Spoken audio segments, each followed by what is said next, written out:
this is an interesting topic. When I thought about it, that we speak about, it's a provocative topic, okay? And some of our best students are women. How am I going to talk about this topic? So let's get into it. But the topic for tonight mainly is going to be about women in the justice system, according to Noahide law, according to Maimonides, according to the authoritative opinions. And also we see it in Torah law, but the sages explain it. They infer it from the words in which it says. It says refers to the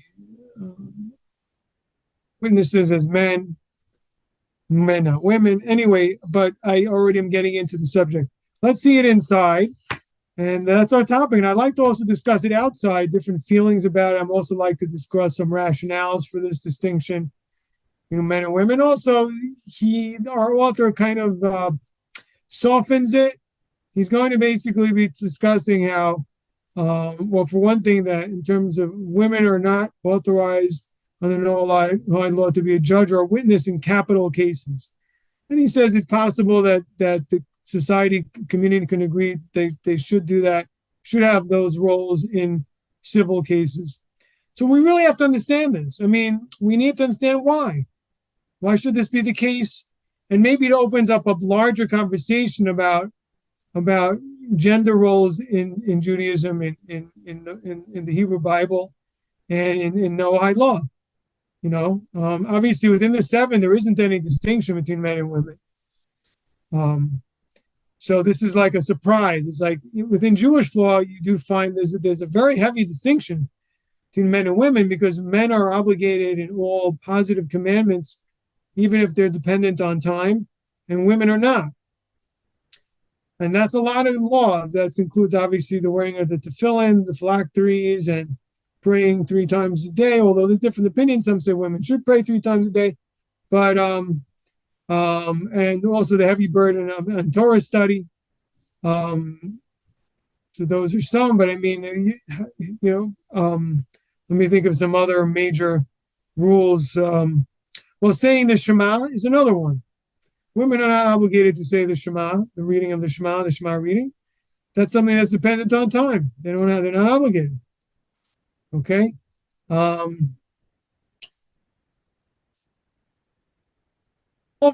All prohibitions, men or women are equal, which makes sense. If it's something that's wrong, that's abhorrent, that's against God's will, then everyone's the same. That you can't cross that line.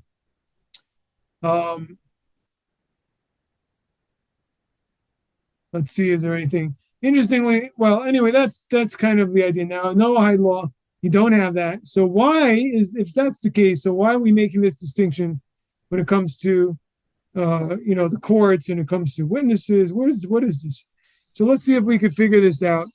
And again, I maybe discuss what are some thoughts about it. And obviously I have some. I mean, it's clear that in Judaism, gender roles are important. In traditional Jewish homes and life, there's a distinction. And for example, there's this big dispute about women rabbis, which, within most of Orthodoxy has rejected the idea of women rabbis. If you haven't noticed, how many women rabbis have you had at NETIV? Any? None, right? Okay, so what does that tell you? So that's another thing. Now, there are, in certain communities, like in Chabad, for example, there's the shlucha, the Rabbi's emissary, who's a woman, and she tries to do outreach and counsel and act as a spiritual leader to other women.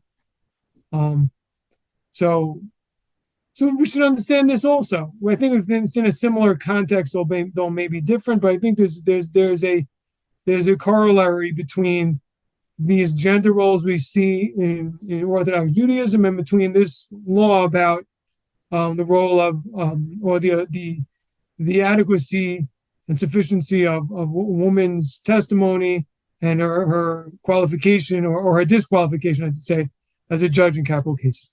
So let's go. I'm on page 258. Rabbi, before we get into that, could I ask a quick question?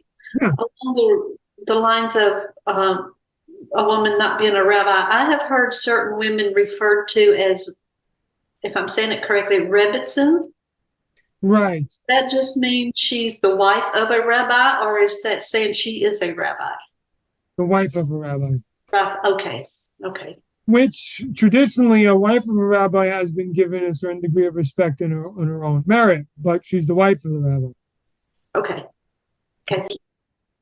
Because, you know, look, everybody knows that if she's the wife of the rabbi, she's probably, she's probably smarter than he is. She's probably advising him. So, you know, if he says something, you can imagine she probably agrees with it. So that might explain it. But anyway, back to obviously they're a team. I mean, husband and wife are a team. And to be a rabbi is a way of life. And so she must be on the same page, you would think, right? Okay. So I'm going to give me a moment, actually, because I hope this doesn't disturb us, but I need a little air in this room. I'm going to open a window. I'll be right back. Just right here.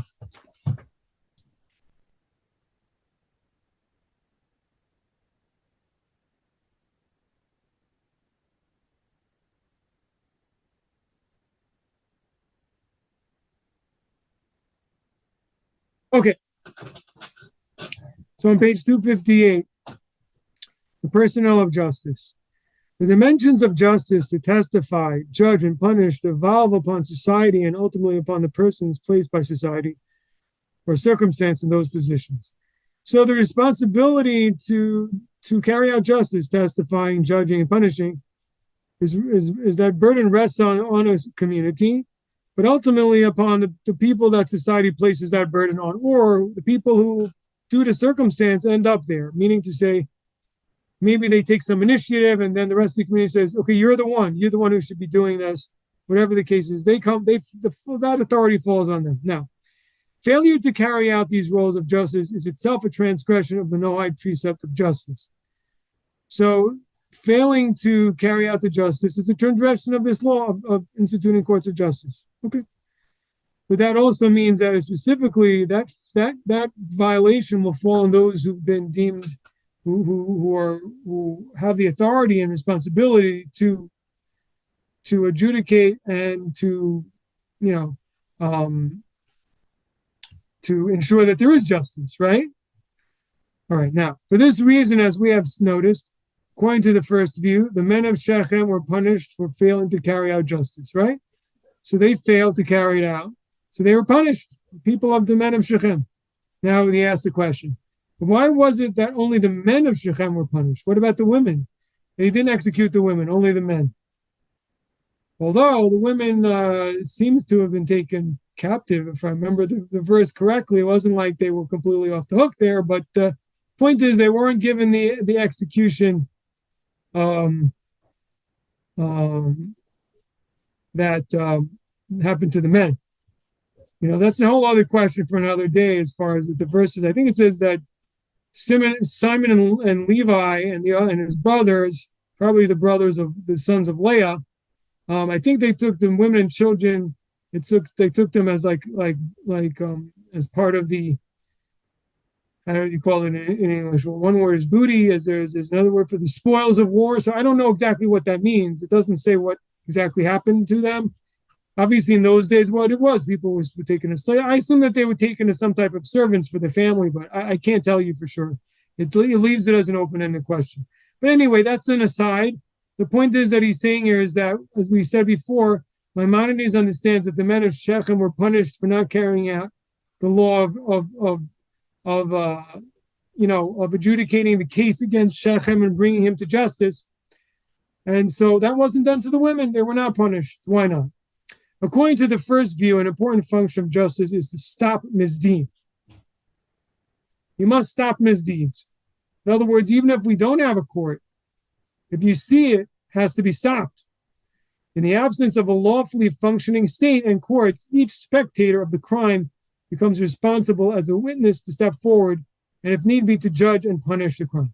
So this is something we talked about 2 weeks ago, about the different opinions about whether an individual has the obligation to step forward and mete out a punishment, or to try to basically to stop a misdeed, as he says, to stop a wrong, to stop wrongful conduct, basically to act in a heroic manner, to step forward and say, you can't do that, right? And to come to violence to stop someone from committing a wrong, basically, okay? And obviously that's already a little bit of a hint of where we're going with this. Okay, now, so each spectator, as you said, becomes responsible to step forward. Now, with this, it is explained why the men of Shechem were punished for not bringing their leader to justice, rather than the women. What does he mean? Why is it? Why? How does this show us? So, in other words, because women are not expected to step forward, to take up arms and commit violence, or to put their lives at risk in a violent situation like this, for the sake of the community. They're not expected to do that. It's understood that they're not in a position to do that. Okay, so that's what he's going to say here. And then let me just read the sentence and then we'll talk about it, okay? Because this has to be discussed, right? Justice required the exercise of force against their own leader. A woman is not by nature fitted for this kind of force like a man. So he does kind of, he says, not like a man. So that's interesting, okay. Even though there was a discussion of whether she's obligated to fight in defensive war, and that's in the footnote, you give certain sources for that, and therefore in circumstances like these, is neither responsible for carrying out justice nor punishable for failing to do so. So this is not a defensive war. And a woman is not obligated to take up arms and use physical force to stop a wrong that's being committed. So, ladies, Ross, thoughts on this? I mean, look, I could say that I think we've lost. I think that this clearly, in the state of, I should say, in a state of nature, or in the state of the world has been for thousands of years. This was not a questioned issue. This was a certainty. This was something that was taken for granted, obvious. Now with mechanical weapons and men sitting on the couch playing video games, so there's a question of who's really strong and who's really can win in a battle or not. But in those days, just to lift up the sword, the thing itself probably weighed 50 pounds. I mean, I don't know, you probably heard, but because it's kind of famous, but the knight's armor, I think the knight's armor itself weighed 100 pounds, maybe more. So, so this wasn't something suitable for women. It's only now, as society would become so mechanical, so reliant on tools, that this is no longer the case, and we also don't work physically in that manner. Obviously, this answers a lot of questions also about society in general, and the idea of, I'm not getting into the whole political about the male hierarchy and everything, but I could just say simply this, that in ancient times and obviously in early times, war had a lot to do with government. Kings, a lot of their job was to protect the country from invaders. And the people who can control the land by force were the ones who were the government. So this was, as they say in the Middle Ages type language. This was a province of men, right? This was something men was involved with. And honestly, I'm sure women were happy not to get involved with, because many times men didn't come back alive and they died horrible deaths. You don't want to get hacked with an axe. It's not fun. So this isn't so great. And, this was a mixture of, there was power involved, but there was tremendous danger involved in being involved in war and violent protection, and involved in the carrying of weapons. So that's one. So let's just that's the one point we're getting to now. So I think, and you could say again, and this doesn't really speak for Torah, but historically, this would put men in a position of being the government, because they were the ones who were able to execute force and use force and women really just they weren't suited for that. And so women were extremely well suited for taking care of children and a family, and so that's what they were. So Rabbi, there was something that I was thinking of that's kind of maybe culturally different, also time wise, is that there were men around. I mean, there were men in the families, there were men around everywhere. Nowadays, there's a lot of places where there are not very many men. There are a lot of single women who live alone. And so yeah, the women didn't have to do it because the men were around.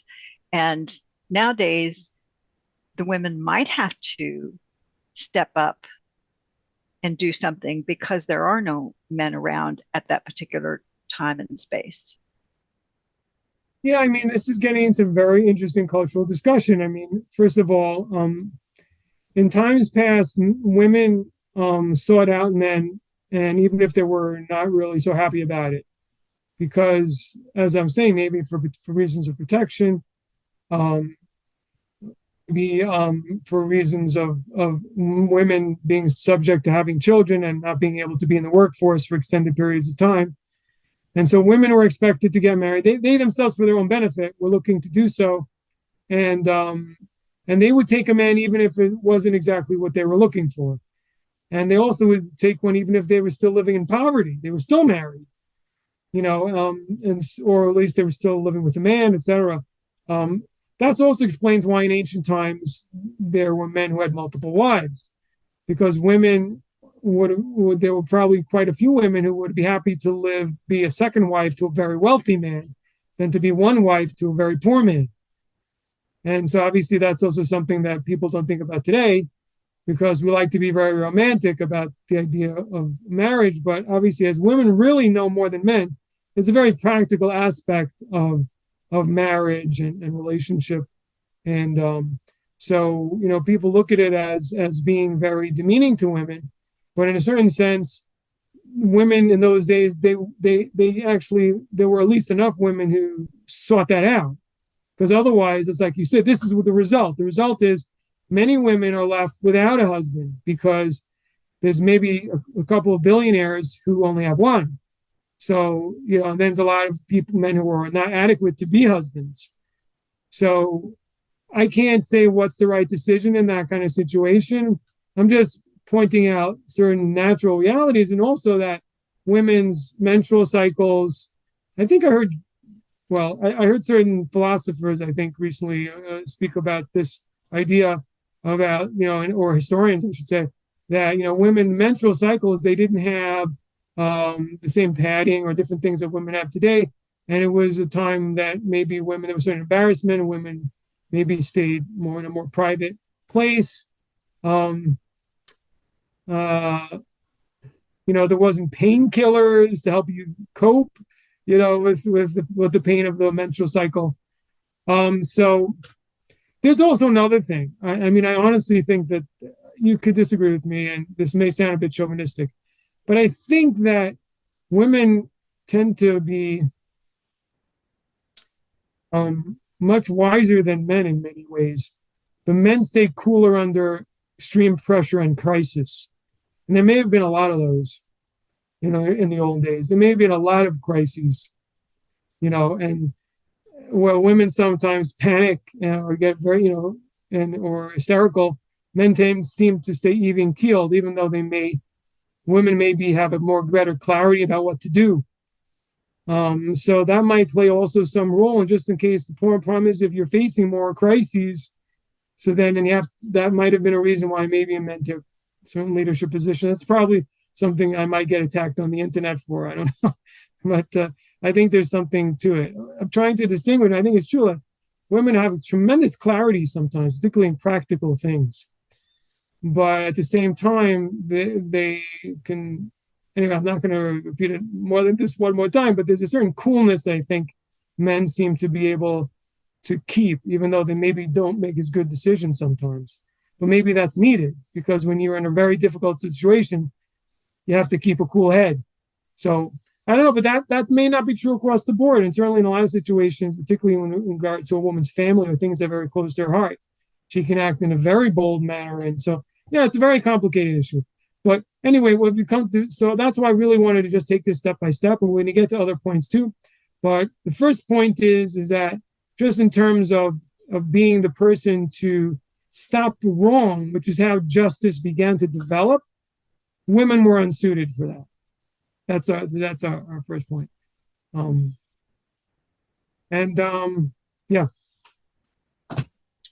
Yeah.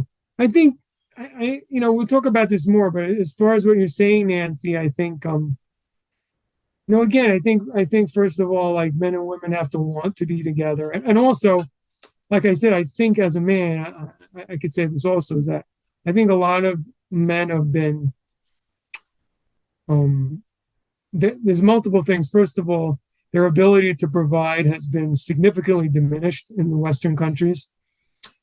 And secondly, they've been given a sexual pass to not get married and still have relations. So that combination is really fatal to marriage in a lot of cases. They both have their ego is extremely hurt and they're damaged because of their inability to fully provide. And secondly, their physical needs may be able to be met elsewhere. So that's basically a recipe for the destruction of marriage. So, our society has to start thinking differently about this if we're going to say if things are going to be fixed where they should. And certainly, if in a Noahide society, we would create a society that does not do those things, that we would attempt to engineer it in a way that men could provide things in a way that gives them some type of what's the word I'm thinking of? Nobility, no, dignity. That's the word. And also for the whole family, that you have dignity. People are always talking about the 50s. The 50s, then other people will bring up it wasn't as perfect as it looked. There were a lot of people who were very poor, and that's I'm sure that's true. I don't know all the details. But I do think that a Noahide society should try to come to a situation in which one member of the family, who doesn't have to be a genius, doesn't have to be Elon Musk, can still make enough money to have a dignified life for their family. And if we're not doing that, then I think that we've failed. I think that the society is a failure. To be honest, again, the reason is clear because it's discouraging family, and eventually it's going to hurt the society in a very serious way, in what we're seeing today. And we have to, it's got to change, and I believe it will change. I have to be hopeful that it will change. If not, I don't want that things don't look good. If it doesn't change, I don't know. So okay, but that is related to what Nancy was saying. Let me try to get back into the book here. Page 259. Noahide law, however, states further that even where circumstances like this do not exist, in orderly civil society where justice is carried out via courts, a human being cannot be punished with execution on the sole testimony of a female witness by the sole judgment of a female judge. It's interesting he doesn't footnote this. I was hoping that he would. It's in Rambam in Maimonides and the Laws of Kings. He brings this. And we can look at that another time. So what did he just say? That a human being cannot be executed under the sole testimony of a female witness by the sole judgment of a female judge. So he says this can be explained by examining two places in Noahide law. One where the law limits the role of a man and one where it limits the role of a woman. So he's going to go on to say that when it comes to lineage, comes to consanguinity, we look at the woman. The woman is the whole thing. Children follow the woman, not the man. And he's going to say something which I have to point out a little footnote, a little disagreement with, is that he says that this is historically because of men's promiscuity. I hate to say this, but I have to kind of disagree with that. Not to disagree with men, that men were promiscuous. But let's go through this. Let's just figure out the math here. If we have to look at the woman as far as where the children are coming from, is that solely because men are promiscuous or because the woman could have children from multiple men? That means it's not the men who are being promiscuous, it's also the women. I mean, men are being promiscuous with that woman, but we're not sure if she may have been with multiple men, and that's why we don't know if her husband is the father to the children. So I'd have to disagree with his logic, and not that I'm smarter than him, but it just seems to be common sense that what he said here, that, I don't know if it's a little bit apologist. I don't know why he says it's historically as men are promiscuous, but no offense, and I really do not, I'm not looking to say this because I'm not looking to find women got promiscuous at all, but it just seems to be, the conclusion seems a little bit incomplete. But, maybe the meaning is this. Maybe he means to say through women may have been coerced. Maybe he's saying that women may have been raped in those days more often. And that was the concern that happened. That men were so horrible, which is possible.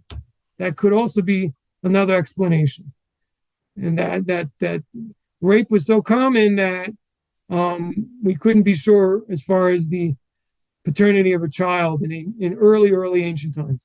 All right. And anyway, whatever the case is, I could even say maybe I disagree with both. The point is, women were the center in terms of identity. And it's the same thing in Judaism. And that has nothing to do with promiscuity. Women identify a child as Jewish or not. So that means the woman person represents identity. That's a very powerful thing. But evidently, when it comes to the mechanics of running the broader society as opposed to the family, that's transferred to the men. But of course, it also says to you something very, very profound, and that is, where do we get our identity from? The woman. And where does identity really come from? Family, not from the government. Our identity comes from the home. That's who we really are, and we take that person and contribute to others in the community through government or through an association, a council, or whatever it is that people have. But, it's, and that's really how people develop. So, I'm just saying there's more to this in a much more positive, powerful way as far as why women represent, why consanguinity comes from women, and why, identity of children has to do with women and not men. I think there's a stronger point than just simply that, men are promiscuous or women are promiscuous. Okay. Then he continues and says, it is only subsequent accepted trinities of Noahide societies which make the father also determinant of consanguinity. Okay. Blood relationships. So that siblings both from a mother and alone and of a father alone are not permitted to marry. Okay, so that's an addition, but that wasn't really baseline law, biblically. That is to say, consanguinity, which defines, for example, brother and sister, was originally determined by the mother, not the father. Okay, this is what we were talking about. Let's continue. Yet it is not only in a legal sense that the woman has been the primary determinant of family. She is also known in tradition, spiritually and emotionally, as the foundation of the home. She comes from Psalms 113, and it's also in Rashi in Genesis 31:14. You can look at footnote number 33. We're on page 259 of our book's Practice of Universal Ethics. I should probably announce that at the beginning of the class, just in case there are other people watch the class when I start who aren't aware. I should probably in the future start by telling everybody, what book we're using. But in any event, so there's this other element, and I think also this really is what I was saying. I think saying that the woman is the foundation of the home, and saying is that she's a source of identity are interrelated. They're interrelated points. Her nurturing of children and homemaking within the family gives her the primary role in setting the basic tone and values of the home. So, yeah, this is just so important. And I couldn't really talk about it enough because I think really, in fact, I think men, are they more aware of this than women? They're certainly very keenly aware of the importance of their mothers and what their mothers have done for them in terms of giving them, developing their development emotionally, mentally, morally, and physically. Don't forget physically, give them clean clothes, healthy food, and also just the basics. It's like we say in Jewish, how to be a mensch. You know what that means? How to be just a civilized person. It's the mother who does it when the children are small. Don't touch that. Say, please. Just to be a civil, not to be, here I'll give you another one, not to be a wilde chaya. You know what a wilde chaya is? A wild animal. It's an expression for, a wild, uncivilized, how do I say? Someone who is immature, out of control, misbehaving children are called wilde chayas. And Yiddish for wild animals. So, that's the mother. That the mother starts that, but it's really everything is built on that foundation. Without that foundation, you really can't have anything else. The rest of it is, and again, I think we're suffering from that today in this society. Like, it's like everything is about school. That school is knowledge. School is not values. School is not wisdom. How to live. Isn't that the most important thing? And the funny thing is about it, I think so many people understand that. I think it's one of the reasons that Americans really, so many of them do poorly in education. I really do. Because they come to school and nothing speaks to them. Talking about this history or this science, and it's like, this has nothing to do with my life. Why don't you talk to them about how to deal with their siblings or just talk to them about morality or responsibility? I think people would be a lot more interested in who they are than stuff, than just, academics. I think a lot of people find it boring.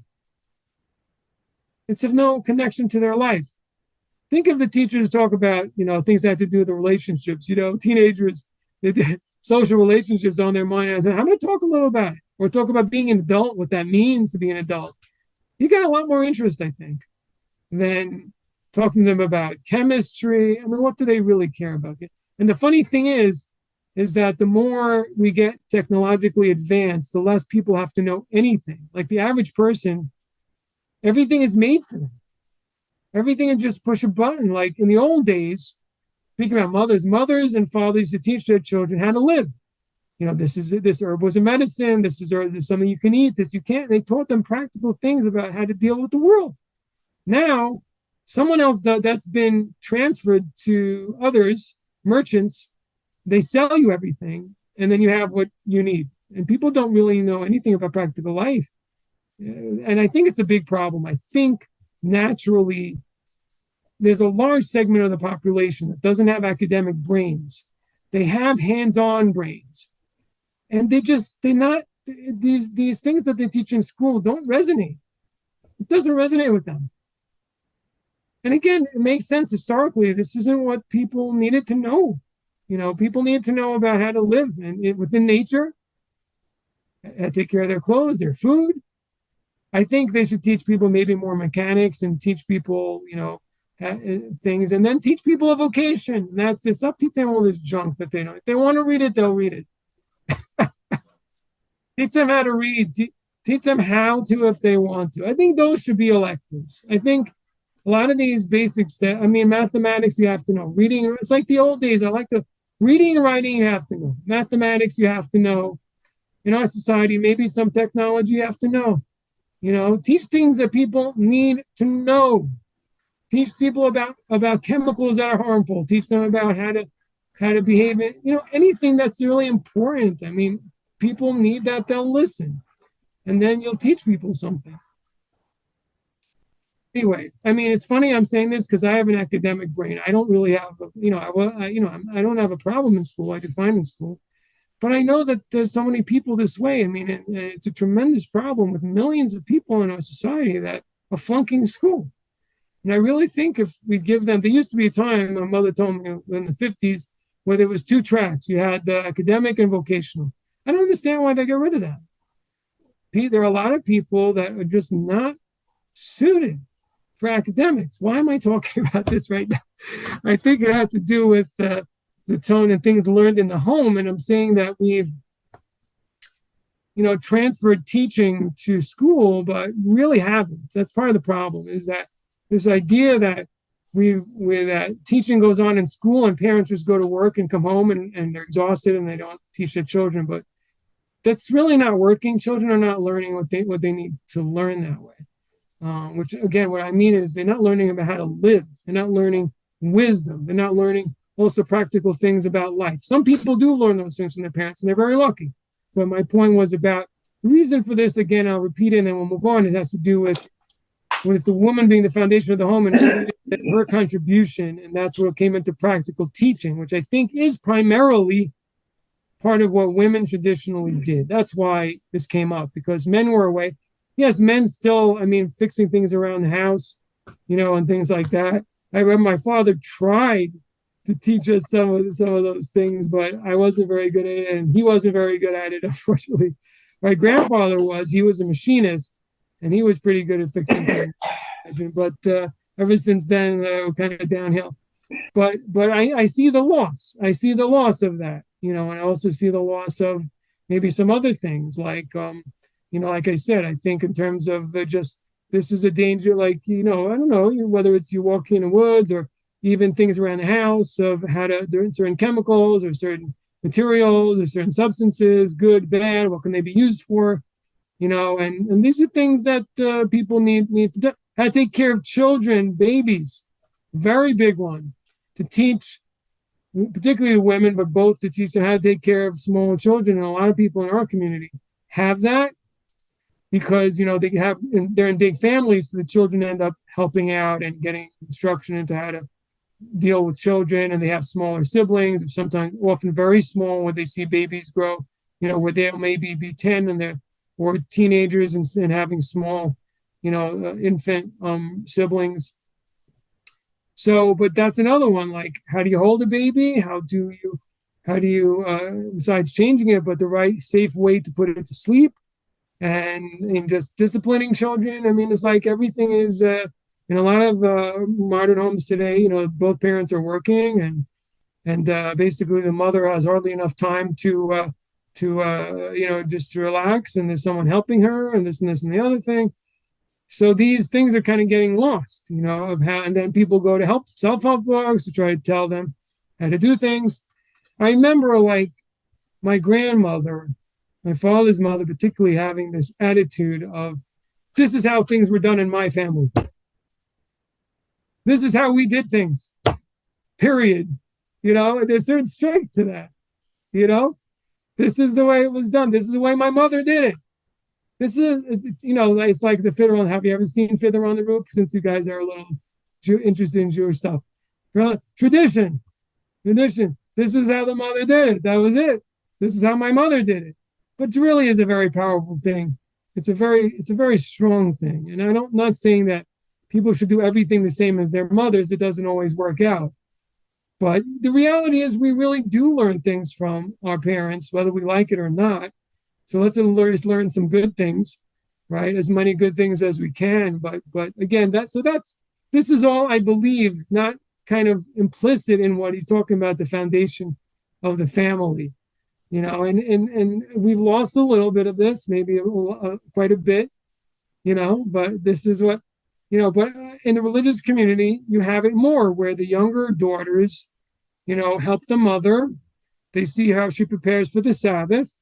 They see if she takes care of children, cleans the home, or directs the housekeeper to clean the home sometimes.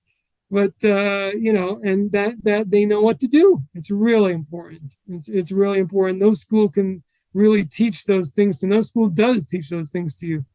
And I mean, what's more important than those things? I mean, of course, if you don't care about having children, they're not important. But where are we going without children? There's no future.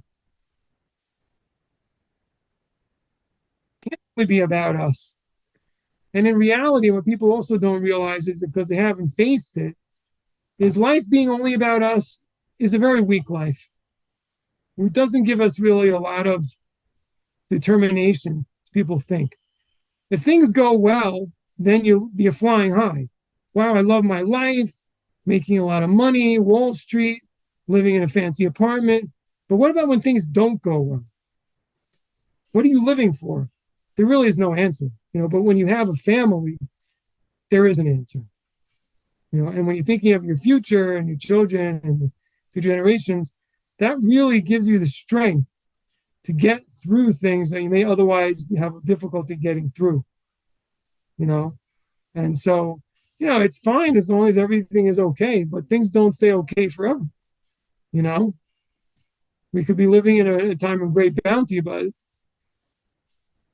as we all know, as Joseph and as Pharaoh's dream teaches us, there are times of plenty and there are times of famine.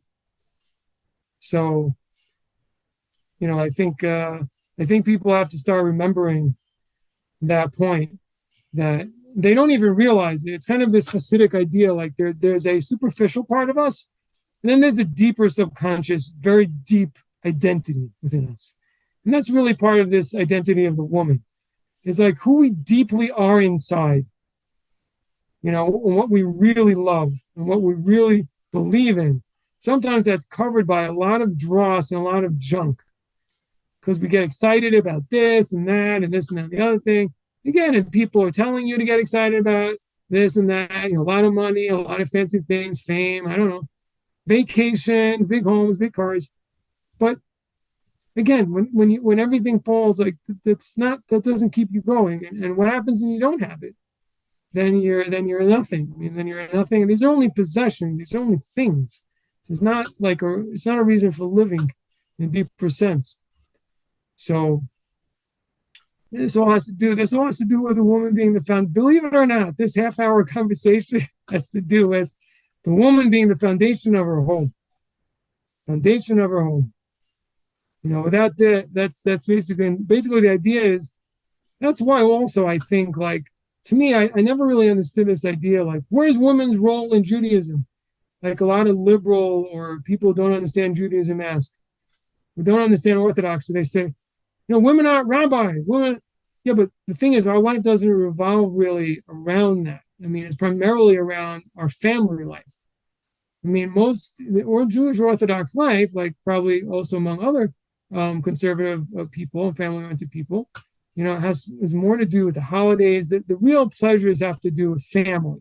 Of course, we need a rabbi, but nobody really has the strength to live from a rabbi telling you whether chicken is kosher or not, or telling you an interesting idea on the parsha. But when you come home and your kids run to you and give you a hug, and you have a wonderful, beautiful Shabbos table, and and everything, food and everything, and you're having good friends, you can invite them to your house. That gives you energy for the week. To most people, the human elements of a person. The rabbi can fuel the soul, and that's also obviously very important. Maybe more important to some than to others, but in terms of the human element, or in terms of human influence, I think it's just mistaken from the get-go, the assumption that the synagogue is the center, because I don't think that's really right. it is extremely important, don't get me wrong, and it is a lifeblood for religious Jews, but the first stop is the home. You can't go anywhere without the home. You can live without a synagogue, but you can't live without a Jewish home. Okay. So after that long discussion, which I think hopefully was meaningful, I certainly got on my soapbox. Please raise your hand if something that was helpful or meaningful or something. Yeah? Okay. I know you probably knew a lot of that already. It's probably repeating points that we all know are true, but I think it's worth saying. Maybe everyone here knows it, but maybe someone will listen who doesn't know it so well. Maybe they'll appreciate it. Okay. So on top of 260, he says her emotional reach takes in all the members of the family more flexibly and comprehensively than does usually that of a man. So in other words, she has a closer bond usually emotionally with all the members of the family. Emotional fluidity translates as empathy. So he's able to relate to all different children, all different families, different personalities, and it translates as empathy. Although I find sometimes women can be very, very, how do I say, very strong-minded in a certain opinion, and not very flexible. But maybe with emotionally and empathy, they're flexible. But anyway. It is to her ability to suspend judgment and form an empathetic bond with all the individual members of the family that empowers her particularly to maintain the family as a unit. She coaxes and persuades rather than forces. Her non-rigidity of judgment and her emotional flexibility give her the ability to unify the family through its crises and conflicts. What do you think? Agree? Disagree? Does a woman have more flexibility emotionally, more empathetic bond? How does he call it? He says that greater ability to suspend judgment. Yeah, emotional flexibility and fluidity. Yes or no? You agree or disagree? It seems like he's making broad generalities here, that Yeah. the sweeping statements, that it's more nuanced than I think what he's presenting here. Yeah, I mean, the question is, does law sometimes, is it governed sometimes by generalities? In other words, could it be that the law is made, is governed, says, look, since most women are this way, or it's very, very common, so this is going to be the rule. Is that what he's saying? And is that the case? We have to see. I have a little bit of a different take, a different point, which I don't know if he's making in this. I think he's actually going to get to this point, but I think what women, it's not this flexibility and force that I think really is the main point. I think it's the next point I think is a lot stronger, and that is a man's ability to be a little bit more dispassionate and a distance assessment of things. I think women, they come to a conclusion and they're very passionate about it, and you really can't change their minds. I don't know if all women are this way. I think it's a very common trait. I'm not going to say everybody is this way, but particularly in something that a woman, she has a certain view. And I'll say it more in terms of family. I mean, I think women are actually more fierce about family than men are. You know, this is my family. We have to protect this family, right? I think women are even more fierce about that than men are. But I think also if a woman has made a decision, I think it's very hard they generally don't change their minds about it. I could be wrong, but I don't know. I found that women have very strong opinions, and it could be that in terms of justice, in terms of a judge, that might be problematic. In other words, someone has a very strong passion. They've heard a decision, heard a case, and they feel this way about it. It may be very hard to change that opinion. All right, agree or disagree? You don't have to agree. You can tell me that's chauvinist and stupid. I want to discuss it.